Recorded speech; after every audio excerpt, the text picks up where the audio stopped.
My guest on today's Live Like an Acrobat podcast is trailblazing rhythmic gymnast Wendy Hilliard. Welcome to the podcast, Wendy. Thank you so much for coming on today. How are you? I'm great. So excited to be here indeed. Oh, it's phenomenal to have you here on International Women's Day and for Women's History Month. I really wanted to celebrate your amazing career in rhythmic gymnastics and then everything else that you've done since that, because like you didn't just stop there. And for the audience, I'm going to go into Wendy's phenomenal bio and you'll see what I'm talking about because she took her rhythmic gymnastics career and turned it into 50 other careers that we can all be encouraged by and inspired by. And it really shows, I think, just where a career of yours can take you, Wendy, if that's what you want to do. I think your contributions back into the sport are just really phenomenal, and how you evolved and expanded into all sorts of things. So Wendy Hilliard has long been a major force in women's Olympic and community sports. She was the first Black to represent the United States globally. She remained on the Rhythmic Gymnastics National Team a record-setting 9 times, serving twice as national team captain. Wendy competed in 3 world championships and the 1984 Olympic trials and traveled to over 15 foreign countries. She was a 4-time U.S. national team coach and coached 1996 Olympian Aliane Baquerot Wilson. She is a master of sport and honor for developing an Olympic athlete. In 2008, Wendy was inducted into the USA Gymnastics Hall of Fame. In 1995, Wendy Hilliard became the first Black gymnast to become the president of the Women's Sports Foundation, the leading organization for women's sports issues. Wendy's nonprofit organization, the Wendy Hilliard Gymnastics Foundation, has provided free gymnastics for over 25,000 urban youth in NYC since 1996 and expanded to Detroit in 2016. In 2011, Wendy was awarded the Rings of Gold by the U.S. Olympic Committee for helping children develop their Olympic dreams. She was the athlete representative for gymnastics to the U.S. Olympic Committee. She served on the executive committee of USA Gymnastics for over 10 years, was the VP for Rhythmic Gymnastics and Athletes Council chairperson. Wendy has been a TV commentator for many sports and gymnastics events, including the Olympic Games for NBC Sports. She has performed on numerous television shows and tours with the world's top gymnasts and performed on Broadway and Candide. Wendy was director of sports for NYC 2012, NYC's bid for the 2012 Olympic and Paralympic Games. As a member of the NYC 2012 senior staff, her responsibilities included overseeing all of the sports and athlete matters, including over 2,000 Olympians and Paralympians worldwide that supported the bid. Wendy brought several international events to NYC, including the Freestyle Wrestling World Championships held at Madison Square Garden, the Archery World Championships, and the Fencing World Cup.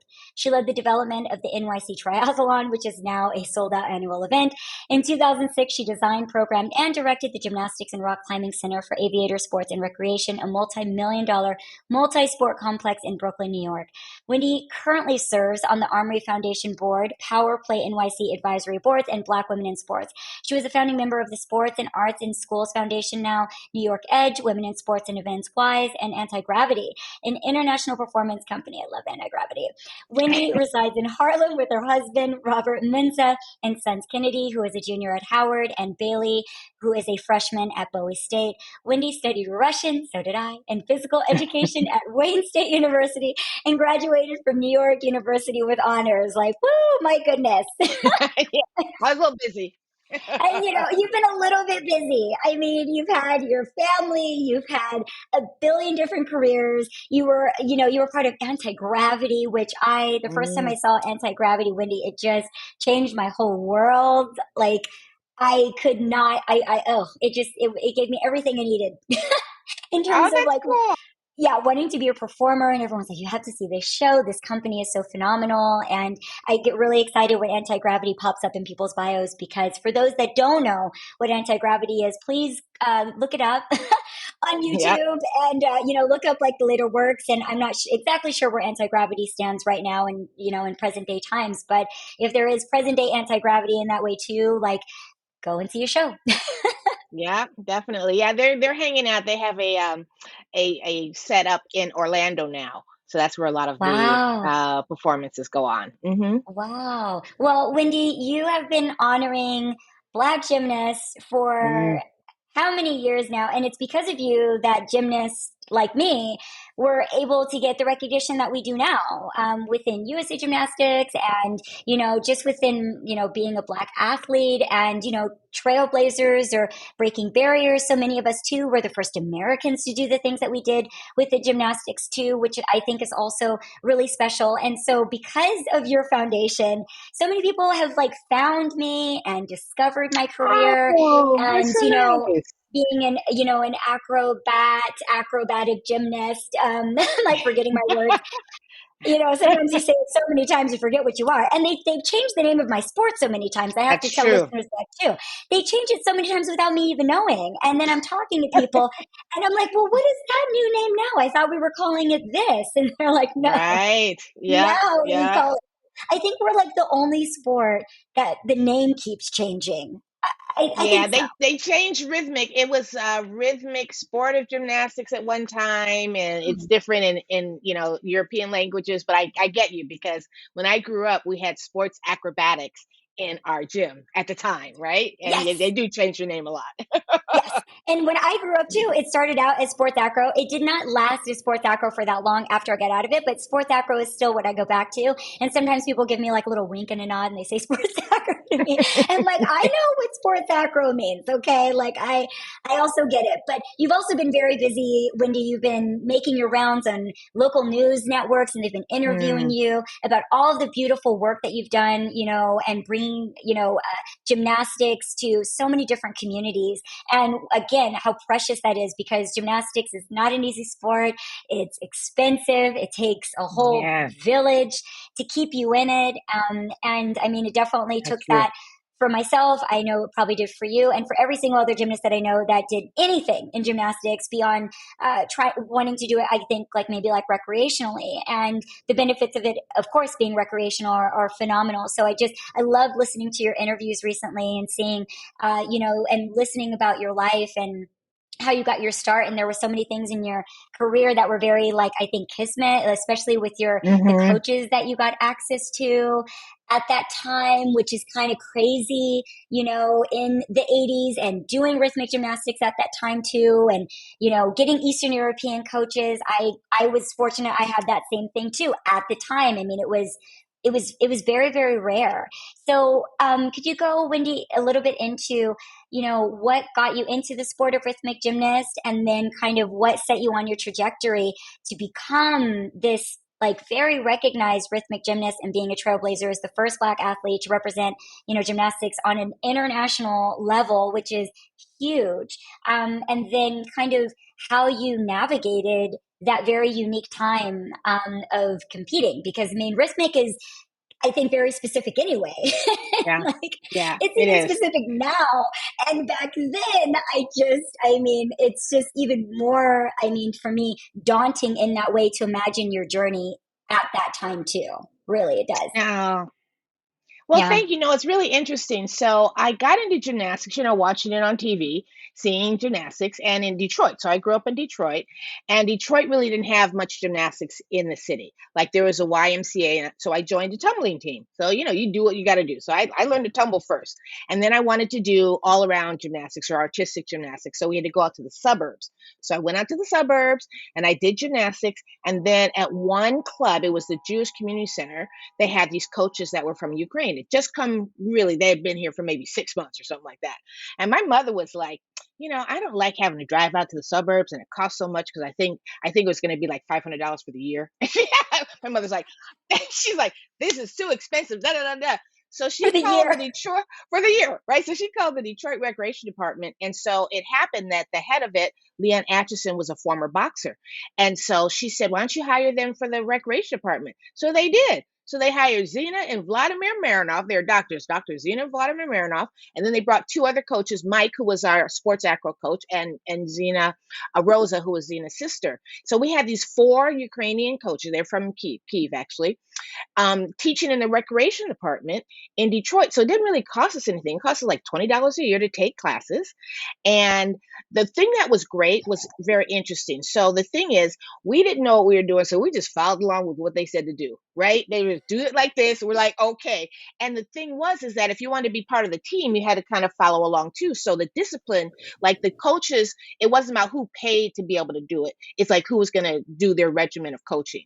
And we all drank the Kool-Aid and we all went along. And then all of a sudden we had this really good gymnastics team. So what happened actually, so Zena was a master of sport in rhythmic gymnastics, and it was new. So what happened is it was going to be an Olympic sport in 1984. And so she's like, so they recruited a lot of us that were on the national team in rhythmic were former artistic gymnasts, right? We could all go round off, back handspring, back tuck, da da da da, and then we just throw up our hoop and just switch it over. So I switched to rhythmic gymnastics, and what happened is it was just that I had this great training. It was a very small sport. They had we had a big club in Detroit. There's a big club in Los Angeles, and we just, I made the national team the first time. And it was really interesting back there because the first coach that chose me for the national team, her name was Maria Bacchus, who was from Hungary. And it was a fight, which I didn't know, right? Because it was a group routine. And I just, I worked hard. I trained really hard. I made the national team and it was very exciting. I was the first Black and it was great. But, when you're an athlete, that's not what you're thinking about. You're like, I am not doing this. I didn't get into the sport to say, let me be the first Black to do it. I just wanted to do my gymnastics, right? It's like, who thinks of that? No one. So, no one thinks of that. I'm just doing my gymnastics. And so I was the first Black, and they have a group routine in gymnastics, right? There's group and individual. And so, but it wasn't an issue until after I'd been in like 2 world championships and they were choosing the national team. Wow. And you go to the Olympic Training Center, and it was great because we all knew each other. I'd been on the team. They bring like 13 or so, 14 athletes together, but you have 2 groups because the team was a 6 then. So we had the A group and the B group, and I was on the A group. We were like doing all the choreography, doing it. But when they decide to announce the national team, they took us all to the room. They're like, this is the team going to the world championships. And they didn't say my name. They called up everybody's name, and everybody was like, well, they just looked at me. They're like, what? Wendy's on the team? And I was like, I couldn't believe it. I was really shocked. So I went up to the coach, who was also Ukrainian, right? Russian. And I said, how come I'm not on the team? She said, oh, Wendy, you just stand out too much. And I was like, wow, what am I going to do with that? What am I? Yeah, I was like, okay. So, it was devastating though, right? It was devastating. I called my parents, called them on the phone, Mom, Dad, I didn't choose for the team. They're like, oh, baby, hey, baby, let me tell you, that's okay. We're going to call USA Gymnastics. Because my parents were not having it. They're like, it's not because you weren't good enough. That's not what the argument was. She basically said, you don't fit the team. You don't look the same as everyone else. No joke. So USA Gymnastics changed it around. They said, we're not going to do this selection procedure, which selection procedures can be very challenging. They said, just go by the ranking from national championships. So I was in the top 6 at nationals, and I was able to go to world championships. And it was just kind of a thing like, rhythmic was very new in the U.S. All of our athletes or coaches were trying to make us look like the top people, which were Russian and Bulgarian. And, I'm never going to look like that. I can sound like them. I can speak it, but I'm not going to look it. But they didn't get it. They didn't get that part of, because when we went to the world championships that year, Cuba, which was the only other team in the world that had Black rhythmic gymnasts, had 5 Black girls and 1 white Cuban, right? It was just the opposite of the U.S. team. Yeah. And they beat us. They're like, look, they did it and they beat us. And so, y'all better change your thing. It was like, but it was a wake up call. They beat us. And so it was kind of being in the beginning parts of the sport, people trying to make their name for themselves, yaka yaka. But when you're an athlete, it affects you differently because it is your life. It's like, yo, I train like this to go to worlds, to be on the international level. So it taught me a big lesson, though, that you really do have to speak up for yourself. And this is relatively new at that time. Athletes didn't have a lot of input, right? You just dealt with the cards. You don't speak, just flip, just do whatever you got to do, but don't talk. So that kind of edged me on to be more of an advocate for athletes. And that's kind of how it went. And I just had, you asked me how I was able to do such performances. So at one point I was on this tour with Kurt Thomas, the former Kurt Thomas. I can't believe he's gone, but KT had this really big gymnastics show. It was hilarious. It was me and Mitch Gaylord was on it. We were the 2 amateurs at the time, right? You couldn't get paid. And so the performance style, it taught me a lot because we were performing all around the country. And when you do that in the lights and stuff like that, you don't drop your stuff. Like, it's like when you're doing a performance, you're doing a show, you know how to make it work, right? So I became extremely consistent as a performer. I'm like, the lights aren't on, I can catch my hoop, I can do this whole thing. So I was able to perform a lot. And so they took me after the Olympics, even though I didn't make the Olympic team in '84, I did make the Hmm. trials, but they chose me to go on the tours. So I was going on all the Wow. tours with all the Olympians, and I did that for another years and years. I did it through 92 or 90, whatever. I did choreography. So I had a lot of performance gymnastics experience with me. And that's kind of, I think, how I became well known. Everyone thought I was the one, but I was like, no, I was just the best performer. And they wanted me to, when they needed rhythmic gymnastics, I was the one they chose. Because you were fabulous, Wendy. My other question is too, is like, what happened with the night with the '84 Olympics for you? Because you went to Olympic trials, Yeah. and so you made all the world teams, but why not the Olympic team? Well, it was so in the Olympics at that time, and it's still, goes back and forth, but we only had two athletes to make it in the Olympics. Okay. And Okay. so it was really tough. I Yeah. wasn't in the top two, and that's how it was. And, Hmm.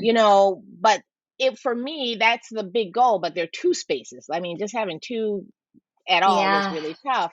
But I think people that are elite athletes at the top understand it. It does, like you said, take a village. You have to have a lot of elite athletes to get your Olympians or to get your world champions. They have to beat Yeah. somebody.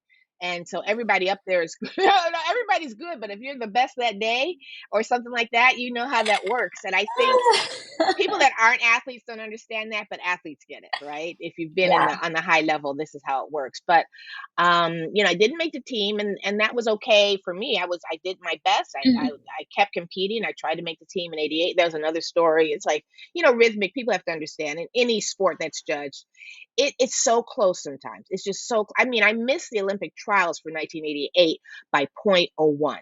Like it was Oh. like it was like a Mm. whoosh, and it Oh. was you go through these ups and downs and Oh. you do it, but Yeah. that's how things go. You Yeah, because learn. I was just imagining too. I was like, I don't know the full story, and yes, I know, I know what it's like to miss. I know what it's like to go, and everyone has so many high hopes for you, and then anything can happen. You just don't know what's going to happen, and the politics again involved in what's happening too. Because again, even if you maybe had been outperforming anyone, and who knows, maybe you should have been top two, and at that time it just wasn't going to happen. And I mean, I Yeah. definitely experienced a lot of politics in my career where, like everyone could see who was clearly the best that did not make the top two. And that's the sports. That's kind of what happens. And, and again, that you did your best.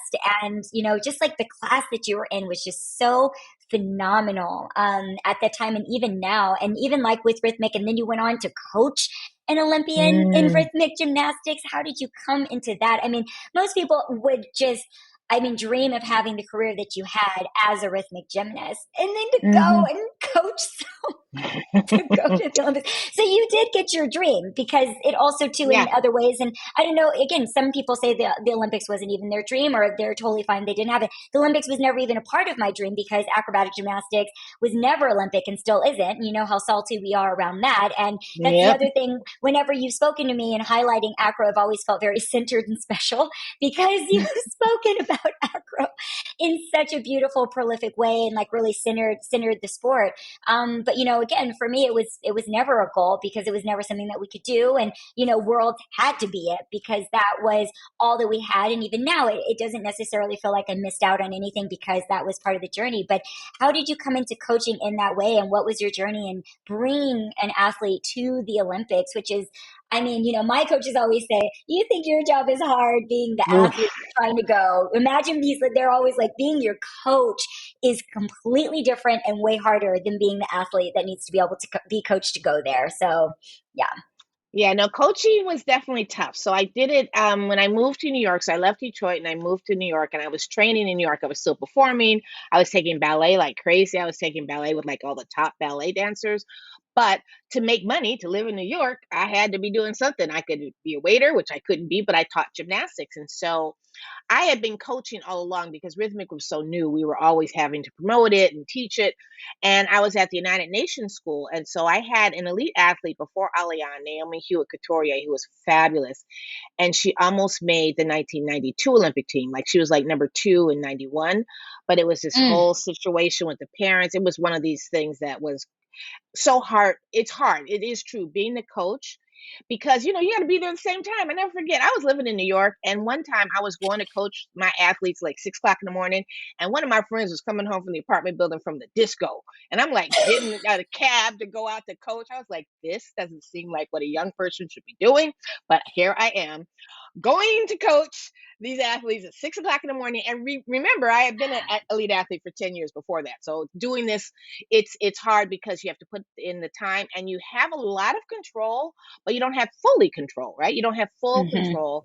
But for Aliane, I have to admit, she was great. I mean, she had, like you said, it takes a village. She had great parents. Her dad lived in Europe and her mom was here. So she was like a single parent. Her mom was so funny because she was almost some of the reason I started the foundation. She says, Wendy, this rhythmic gymnastics is so elitist. It's so expensive. I can't believe I'm doing this. Da, da, da. And I'd have to call her father. I'm like, Marion, please tell, let Aliane go to this meet. It was like the things you have to do to keep the kids on track. But Aliane was I noticed she did group routine and I noticed that she was really coachable. I don't know if people understand this. When you coach athletes, the whole idea is that you can take, because it's not always going to be your coach sometimes. You have to, hmm whoever's coaching the national team, the world team, you have to be able to work with different people. Aliane had that trait that she was very coachable and really good, and she had to go away. It was really hard, but I just knew the plan. The thing that I think worked is that I was so close to the sport as an athlete. I knew how you needed to do to get to the high level. I had just finished it, so I knew Yeah. the role that you have to take and the information you have to do, and I was still, I was still in it. And so it was great. It was the funnest thing ever to sit at the Olympic, at the opening ceremonies and watch the gymnasts come in, because the gymnasts are like in the front of the line because they're the short ones. So they're usually the first ones to march out. It was really exciting. She was a great athlete. We get along really well. But coaching is very, very challenging. And it's funny now because now I'm much more of an administrator. I don't coach as much because if I have to coach or go in the gym, which I sometimes do, I have to then lay down and take a nap. The energy that it takes, the energy that it takes to get these kids to do stuff, I'm like, because it takes intensity. People don't understand how hard it is to make someone do something and to challenge them. So I have a great appreciation for coaching, and it was a great experience.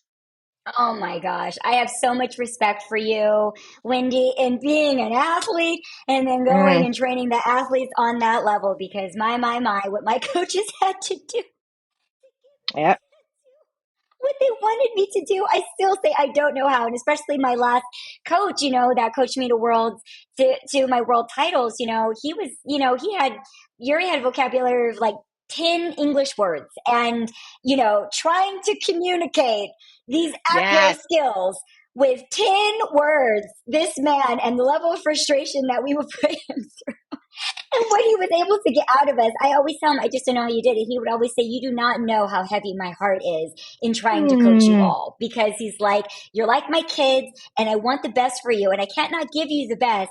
And I have to find a way to give you everything that I want you to have because it's so special and you deserve it. But I don't know if I'm going to be able to give it all to you. So he would always, just say, but he would just say, oh my God, even now he's like, this might be the last season coaching. yeah, it's a lot. It's a lot. It's It a is lot. it is not for the faint of heart at No. all, and especially again on that level and tussling with the parents. So how do you do Mm, that in today's world too, Wendy? With so much change, the gymnastics environment is so different. Can you speak to how it's different and how you think it's also different for Black gymnasts now, and just access to gymnastics? Do you think that it's where it needs to be, or do you think that there's still a lot of work and that needs to be done? Because I mean, you're doing so much of that work. And you have been in bringing, gymnastics to the community, which again, we all know is not easy because it's still very elitist. Making it that far, I mean, at least now NCAA, you can get paid. I mean, you were a Yeah, part of the generation too, where it always still makes me really sad in some ways that you couldn't go into a full performance career or like circus career in the ways that a lot of us did after right. our gymnastics, because there was no way for me to go Mm, into NCAA. There's no way for rhythmic gymnasts to go into NCAA because we can't get right. college scholarships. So there's just different limitations that we were faced with. And now there's different opportunity to, kind of like change the trajectory of people's lives and their careers too, and elongate them. But you did everything that you possibly could, even at that particular time. I'm so glad that you also too got to, utilize your skills long past competing, because anyone that I saw that just stopped after they competed, it always really broke my Mm, heart, even though I understood it. Especially people that felt like they had to choose between money and maybe a scholarship, wow. which I always thought was never fair. I thought you should always be able to get and do both. But, I mean, how wild that it's taken all these years for that to be like a reality. So, what do you think in terms of all of those things? Well, it's interesting. So, in one way, for me and for you, I think the fact that we had to be so creative and innovative into extending our careers, because I really did perform about 10 years after I competed. Wow. But I made the choice, and it's so funny. This one coach says, Wendy, you're such a performer. You can either go to Vegas or you can go to New York, right? Ooh, I chose New York, how and because fun.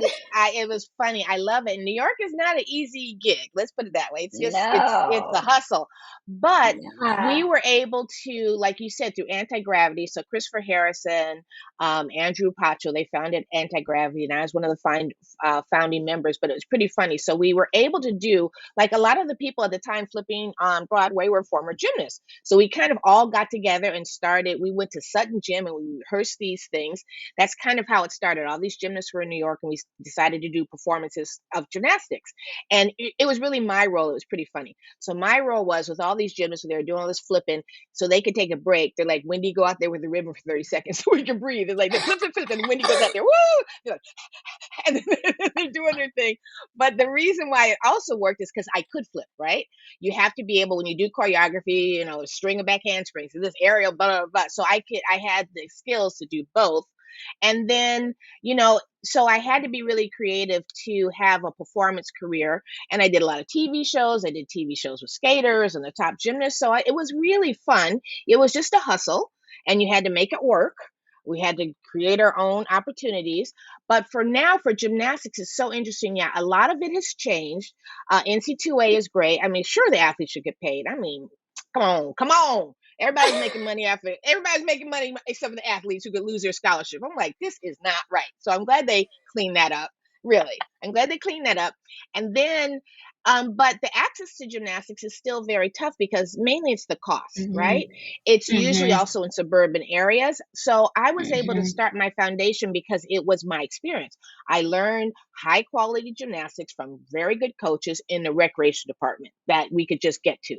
And so that's what I wanted to Wow. recreate, because that's, kids need access. It's still hard, and it's still hard because we have elite athletes that we bring on the national level. And it's kind of funny. So I went from dealing with a lot of parents that had money to pay to parents that didn't, but they had other issues, Hmm. right? So it's like, it's a whole nother thing. But the one thing that's really joyous in our foundation is, for one, that everyone can do it. Like, they just wear their little purple leotards. I don't know. It doesn't matter how much money you have. Everybody comes to the gym. They're at the same level. You just have to work hard. Because I tell people, my coach Zena, she's like, there's no reason to do bad gymnastics. It's like too freaking hard. So it's like, let's do it right. It's true. I'm like, it is true. There's no reason. So I'm always telling my coaches, technique, technique, technique. I'm like, this is my background. And so, and the other thing is, you kind of have to. It's still the issue, because even though there are a lot of top Black athletes on the grassroots, there's still not a lot. So when my teams Hmm. go, there's a few only teams of all kids of color, right? We're all Black and Hispanic, and our coaches are all the same. They're all very well, great athletes, but we, as a team. So there are lots of teams out there that have one or two or maybe three Black girls on their team, or girls of color, but not the whole team. So you still get looked at differently. So I'm like, look, guys, you have to have a certain level of excellence. That's just how it is to be Black in America. Let's just be clear. And that hadn't changed. So, yeah, come on. So it's Has true. not. So it hasn't changed. And so, like you said, because you said you spent a lot of time in Europe, and I went through the same thing. Like when I would compete in Europe, I was like the fabulous thing. Like, look at this girl, and I'm doing all this great music. I would get such higher scores when I went internationally as opposed to when I was competing in the U.S.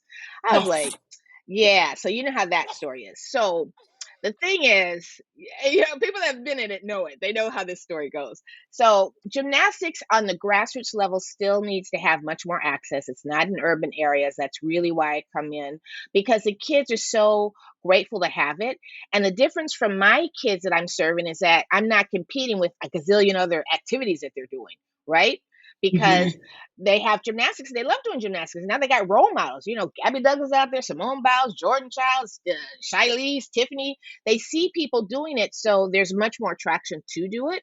But it's Hmm. the cost. It's time. It's, you got to start young. You got to spend a gazillion hours in the gym. You got to travel all this time. So I spend my time raising money to get that part done. So that in my foundation, you come, you're dedicated to it. If you can go to the high level, I will make sure I get you there. We've had 3 or 4 national team members, which is, it's a thing to get people on the national team. I mean, and so Huge. it's It's huge. huge. But here's the other thing. I know how you do it. That's the difference, Yeah. is that I know how you have to do it. And I know what Yeah. kind of energy and the timing and the effort you have to put in. And if you just have the opportunity, it's very joyous. I mean, our gym, it's great because the kids are there because they really want to be there. The parents are so grateful to have this opportunity to be able to afford to do gymnastics. So the energy in the gym is very light, and that's really great. But gymnastics is, it's a great sport. It's great that it's out there more. We have to honor all of the disciplines of gymnastics. Like my son is a national team on trampoline and tumbling. He's a tumbler. And Hmm. I've always appreciated, because in my gym when I was training, we had artistic gymnastics, rhythmic gymnastics, and sports acrobatics. So I've always been around a lot. In my gym we have TNT and girls artistic and rhythmic. So it's not so singular, and the kids Hmm. can go from one to the other, which is really nice. Or they can find their place, right? If you're more flexible and want to do more, you can do rhythmic. If you want to, strong like a beast, want to do artistic gymnastics, got upper body strength, go ahead on. And in TNT, it's like everybody can do what they're doing. And so that's really nice, because the reality of it is, and I tell you, I would love to have acrobatics in my gym. And here's the thing, there are not a lot of teachers, there are not a lot of coaches, Hmm. and you guys have to Hmm. have your partners. It's one thing for us individuals to Hmm. be doing something, but I'm like, my partner doesn't want to practice 3 days a week or here or move here. I'm like, that's a thing, you Yeah. know, that's a Yeah. thing. Or to do a Yeah. trio or whatever, everybody's got to be on the same schedule. I'm like, I'm It like, teaches you a thing or two about being in partnership. Let me just tell you, from the beginning of your childhood for the rest of wow. your life, you understand the value of partnership and co-participation Yes, yeah, forever. it's a big skill. It's a big skill, and people need to Yeah. understand, even though gymnastics, I mean, in the end, all of us don't do it to make a lot of money. It's just not that kind of thing. And parents always have to understand, it's to do it well, you have to have a love for it. It's all Mm. because it's so freaking hard. You got to be able to repeat it over and over again. Repetition. It's like, oh my God. And you guys in your handstands and the little blocks and just strength. I mean, the condition. I would always go to a gym where acrobatics are working out. I'm like, y'all still working on your handstands? Like an hour and a half later, there you go. It's like Every day. every day. So you have to have a special love for what you do. But if you do and you want to share it and you learn the skills, because what for me, the ups and downs I went through taught me a lot of skills. I learned a lot by serving on the board of directors here and there. Women's Sports Foundation taught me a lot. I was around some kick-ass women that were doing stuff in Mm. sports. Like our leader Donna Deverona in swimming, and Billie Jean King, and all these Rusty Kanakogi. I mean, we with some really dynamic athletes that were fighting for women's rights. So that Mm. really taught me a lot, in the raise money. So all these skills kind of came through my experiences, and I think just like you, because we were well traveled, because it wasn't nothing something for me to zip on a plane to go to Bulgaria at whatever age. I can take risk. It's like I'm not Yeah. really scared to do stuff. It's like, okay, let's go there. Yeah, I'll speak Russian. I'll take it. They turn to me. Seriously, it's very funny. Like you said, you learn the Russian, and then because I was the one person on the U.S. team that could speak Russian, right? And they're like, "Why is a black girl speaking Russian?" I'm like, "Cause I learned Russian." That's right. Yagavari Paruski. Here we go. It's People are like, always floored. They're always like, "No, how is it that you came to Russia?" I'm like, "Let me just tell you, mm-hmm. it's more regular than you would imagine. It's not as unique now as you think, because for me it just seemed like the most natural thing to do with the way that I grew up. Like it was like, why Yeah, wouldn't I? Why wouldn't I expand on this amazing language that I've been using since I was a really little kid? But I love that it's still just like a superpower that comes out of nowhere. yeah, Whenever yeah. people are It like, does. "Do you speak Russian?" Yeah, I do actually. I'm a little rusty, but Me too. it depends on, I like we were talking about before. My travel itinerary is not as robust as it used to be That's these past true. couple of years, and that can kind of change things. But even still, again, that was something that gymnastics gave to me. That is just it's so deep in my heart, and I'm really grateful for all of those aspects that you just mentioned, Wendy, because it really made me, I think, a very well-rounded human being, and it served my life.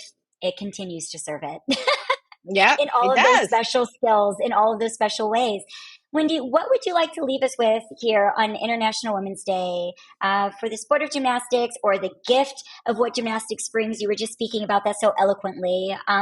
But what would you like to leave us with here today, as you are our trailblazer for the gymnastics community, for the Black gymnastics community, over all of these years, and lifting all of us up too, and highlighting our careers and making us feel special, for our Hmm. hard work and our accomplishments, in ways that no one else had done before, and no one's competing for that title still. It really just, I really, really appreciate it. And I can't say enough Oh. how grateful I am, and how you make my family feel so good. And, Hmm. it really has touched them over these years, with you using your foundation to highlight Black gymnasts and our accomplishments. And, people, my parents just being like, "Yeah, okay, great. They're not forgetting acro because you were there too." And we Ah, want people to know that you guys existed, and that, it's not even just like a newish thing. Like, people need to know that Wendy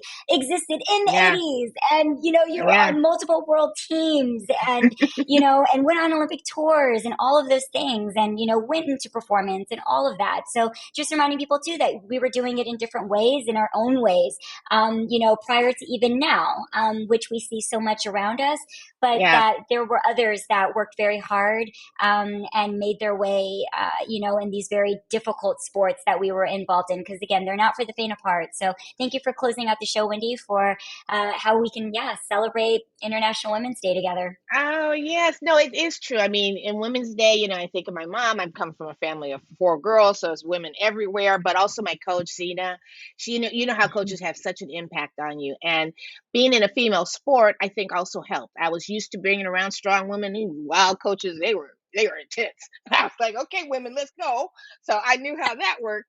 But in Women's Day and the Women's Sports Foundation, and just overall, it's so important that we have our voices in there, because we just carry so much and people have to recognize it. I mean, when I did, it was funny when you talk about the Black Gymnastics in history. I just started it because, Black History Month came around. I was like, there's nothing out there about gymnastics. So my social media director, Pam Majumdar, who really runs it, she's super great. We started just putting it out there for our kids, right? Like, why don't you know the? Mhm. And we found out the most interesting thing. We found out there was a world champion in trampoline, Alexander Nicholson, in 1972, and we found this stuff. So actually, A.B. Grossfeld, who just celebrated his 90th birthday, he's like our historian in gymnastics. I sent him an email. I'm like, A.B., what about some Black gymnasts? He sent me this long email, all these athletes. I had no idea. Like in the 1968 Olympics, James Kennedy Allen was the first Black to compete, and we didn't know that. And we just had this history, and it's so nice to do it because it's all the gymnastics family, and I'm so glad that you enjoy that. But it's really an honor for us to do it, because it's really lovely. Everybody's worked so hard, and it's nice to tell the next generation, because people forget history is pretty important. It's just Mhm. in most anything, and now we're Women's History Month, and so It's just that so many women have worked really hard, and it's just up to us to kind of carry that on and to be inspired by that and to know that we can make a difference by just, giving back and supporting other people. And that's what I try to do, and that's what we should all do. Thank you so much, Wendy. Thank you. I'm so honored to have you on the podcast, and thank you for giving your wonderful and beautiful spirit to the podcast today. I had so much fun talking to you. You are such a light and just a wonderful, magnificent person with such an amazing legacy. And I know that you still have more to go. So good luck. And Thank you. on all of the endeavors that I can only imagine that you have in the works. And thank you for all that you do. And it's my pleasure. It's been a joy. It's been fun. It's like, the two of us, it's like we got some stories. We got to talk again because it's just been, it really is. And this has been nice to be able to share with you. So thank you for having me on. Absolutely. And to close out the Live Like an Acrobat podcast, I will say that it is also available on Circus Talk, the inclusive, independent, and international online network for the circus industry. Circus Talk's mission is to create a level playing field for this industry and democratize access to information. And so next time, everyone, I'm your host, Shenea Stiletto. Please stay safe and stay healthy.